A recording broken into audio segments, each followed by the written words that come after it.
Duan Nanduc et je suis artiste, plasticien. Et dans ma pratique, en fait, j'utilise exclusivement des plantes sauvages, on va dire plutôt des herbes oubliées, pour ne pas dire les mauvaises herbes. C'est le pissenlit, le salsifis, le carotte sauvage, les samars d'érable. C'est ces plantes en fait, avec lesquelles on a joué étant petit. Pour cette exposition à l'espace Richaud, je travaille avec les arbres.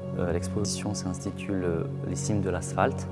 Donc c'est un travail qui est vraiment dédié qu'aux arbres, les arbres de nos villes.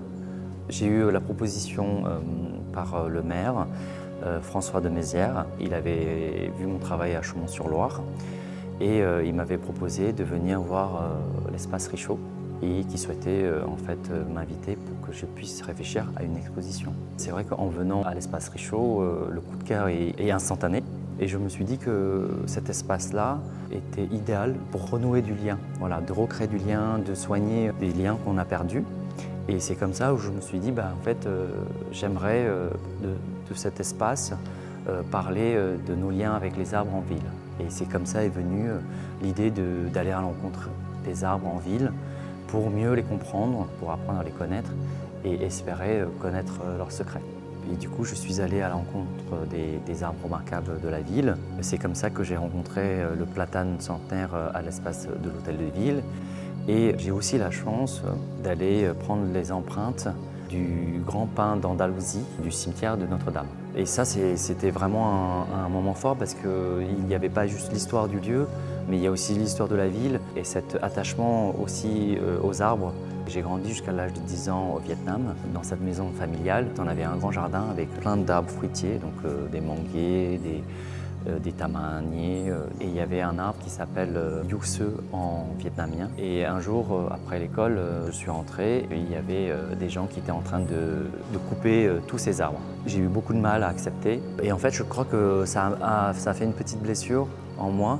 Maintenant, je me sens assez grand pour pouvoir parler justement de ces êtres incroyables qui peuplent nos rues et nos forêts. Chaque couleur que vous voyez quand vous arrivez, c'est des arbres différents.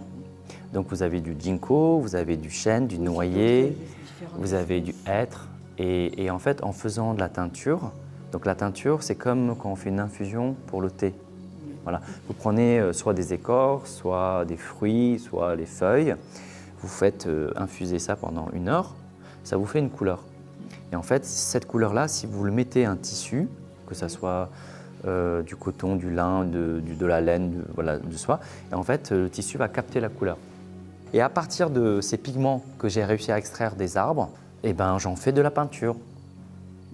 Et donc, les peintures qui sont sur ces tableaux. Voilà. Alors ici, donc du coup, on a le platane qu'on connaît tous, hein, donc, qui peuple nos rues et nos boulevards. Après aussi, vous avez les merisiers. Donc ils ont un relief très brillant comme ça, on dirait des scarabées ou des ailes de libellule. Là, vous avez du hêtre, ici. Donc on dirait une patte d'éléphant. C'est la particularité de cette essence. Vous avez du cèdre aussi. Depuis la nuit des temps, la forêt, elle est nourricière, elle nous abrite, elle peut nous soigner. Et donc tout le service rendu à la vie en général, que ce soit humain ou non humain, est quand même incroyable parce qu'elle fait tout ça en silence et elle ne demande rien en retour.